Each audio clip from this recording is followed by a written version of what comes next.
Hello friends, good evening. তোমরা সবাই কেমন আছো? আশা করছি তোমরা সবাই খুব ভালো আছো। আমরা তো দারুণ ভালো আছি। দু বোন মিলে দেখো বেরিয়ে পড়েছি আজকে টোটো করে যাচ্ছি ঘুরতে। না, ঠিক ঘুরতে নয়, আমরা আজকে যাচ্ছি একটা স্পেশাল জিনিস কিনতে। তো কী কিনতে যাচ্ছি অবশ্যই তোমরা দেখতে পারবে। তো দেখো, যাওয়ার পথেই আমি রাস্তার মাঝখানে একটু নেমে গেলাম, তার কারণ বোনও একটু লেস খেতে চাচ্ছিলো। তো ভাবলাম লেসটা নিয়ে নিই, লেসটা খেতে খেতেই চলে যাবে রাস্তাটা। তো লেস নিয়ে আমি ফাইনালি চলে এলাম টোটোতে। আর টোটোতে বসেই এদিকে দেখো বুড়ো বুড়ো লেস খাচ্ছে, হাতে লেসের প্যাকেট। তো আমি যেহেতু লেস খাই না, আমি খাচ্ছিলাম না। তো খেতে খেতেই আমরা চলে যাচ্ছিলাম। এদিকে দেখো আমরা ফাইনালি পৌঁছেও গেছি। আর পৌঁছে গিয়ে টোটো ভাড়া দিতে গিয়ে দেখি আমার কাছে খুচরো পয়সা নেই। তারপর সেই খুচরোটাকে আমি খুঁজে খুঁজে বের করে নিলাম, যে না পার্সেই ছিল।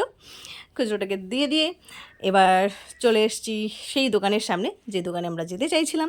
তো দেখো কোন দোকান, তোমরা বুঝতেই পারছো, এটা দিনহাটার বৈশাখী। তো বৈশাখীতে ঢুকেই তো জানো, বৈশাখী মানে হচ্ছে মোবাইল স্টোর। মোবাইল নিতেই ঢুকেছি। তো এবার বিভিন্ন মোবাইলের ভ্যারাইটি দেখছিলাম, এখানে কোন মোবাইলটা নেওয়া যায় চুজ করছিলাম। আর বুনুকেও একটু জিজ্ঞেস করছিলাম, তুই নিজেও একটু দেখ যে কোনটা নেওয়া যায়। তো ঠিকঠাক ও আমাকে ডিসিশন দিতেই পারছিল না যে কোনটা নেবে। যাই হোক, আমি বিভিন্ন ধরনের মোবাইলগুলোই দেখছিলাম যে কোন মোবাইলটা নেওয়া যায়। এদিকে রেডমি দেখলাম, রিয়েলমির সেট দেখলাম, তার স্যামসাংয়ের সেট দেখলাম। সব কিছুর সেট দেখার পরেও ফাইনালি আমি একটা ফোন লাগিয়ে দিলাম। ফোন লাগিয়ে দিয়ে একটু কনসাল্ট করে নিচ্ছিলাম যে কোন মোবাইলটা ফাইনালি নেওয়া যায়।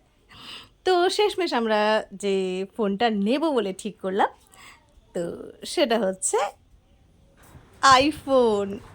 না, কারণ আইফোন নেওয়ার মতন এখন কোনো সামর্থ্য নেই আমার। এটা আইফোন নয়, এটা রিয়েলমির একটা সেট নেওয়া হলো। তো এদিকে আমরা দুজন বোন মিলে এদিকে গল্প করছিলাম, কারণ হচ্ছে কিছুক্ষণ বসতে হয়েছিল, যেহেতু মোবাইলটাকে ফাইন্যান্সে নেব। তো সেজন্য একটু বসেছিলাম। তো একটা ভাই আসবে আর কি, সে ফাইন্যান্স করে দেবে। সে ভাইটা আসতে একটু লেট হচ্ছিলো, সবাই মিলে গল্প করছিলাম। আর এদিকে দেখো বৈশাখী মোবাইল স্টোরটা তোমাদের দেখাচ্ছি। এদিকে দেখো ফাইনালি সেই ভাইটা এসে পৌঁছে গেছে। আর আমার এখানে যে সমস্ত ডকুমেন্টস দরকার, সেই সমস্ত ডকুমেন্টসগুলোকে জমা করে দিয়েছি। আর এই ভাইটি আমাকে ফাইন্যান্স করে দিল। তো যে মোবাইলটা আমি শেষমেশ নিলাম সেটা হচ্ছে রিয়েলমির একটা সেট নিলাম, রিয়েলমি 12। তো মোবাইলটা সত্যিই খুব সুন্দর, ক্যামেরাটা তো অসাধারণ ক্যামেরা। তো দেখো এবার গাইস বাড়িতে পৌঁছে গেছি মোবাইল নিয়ে, যেহেতু মোবাইল নেওয়া কমপ্লিট হয়ে গেছে। সামান্য একটু কাজ ছিল বাইরে, সেটুকু সেরে নিয়ে আমরা পৌঁছে গেছি বাড়িতে। আর বাড়িতে এসে দেখি যে এদিকে দেখো মুনুর হাতে মোবাইলটা নিয়ে উপরে দেখাচ্ছে। এই মোবাইলটি ফাইনালি নেওয়া হয়েছে। আর এটা যার জন্য নেওয়া হয়েছে তার হাতেই মোবাইলটা এখন। এটা আমার জন্য নয়, কারণ আমার মোবাইল আছে। এটা নেওয়া হয়েছে এই ভাইয়ের জন্য, মানে বোন জামাইয়ের জন্য। আর এদিকে দেখো বেটু আমার দিকে পুরো হাঁ করে তাকিয়েছিল। ও পুরো খুশি হয়ে গেছে, যেহেতু রেডি হওয়া ছিলাম, ও ভাবছিল কোথাও ঘুরতে যাব, ওকে নিয়ে যাব, তো সেই জন্যই তাকিয়ে আছে।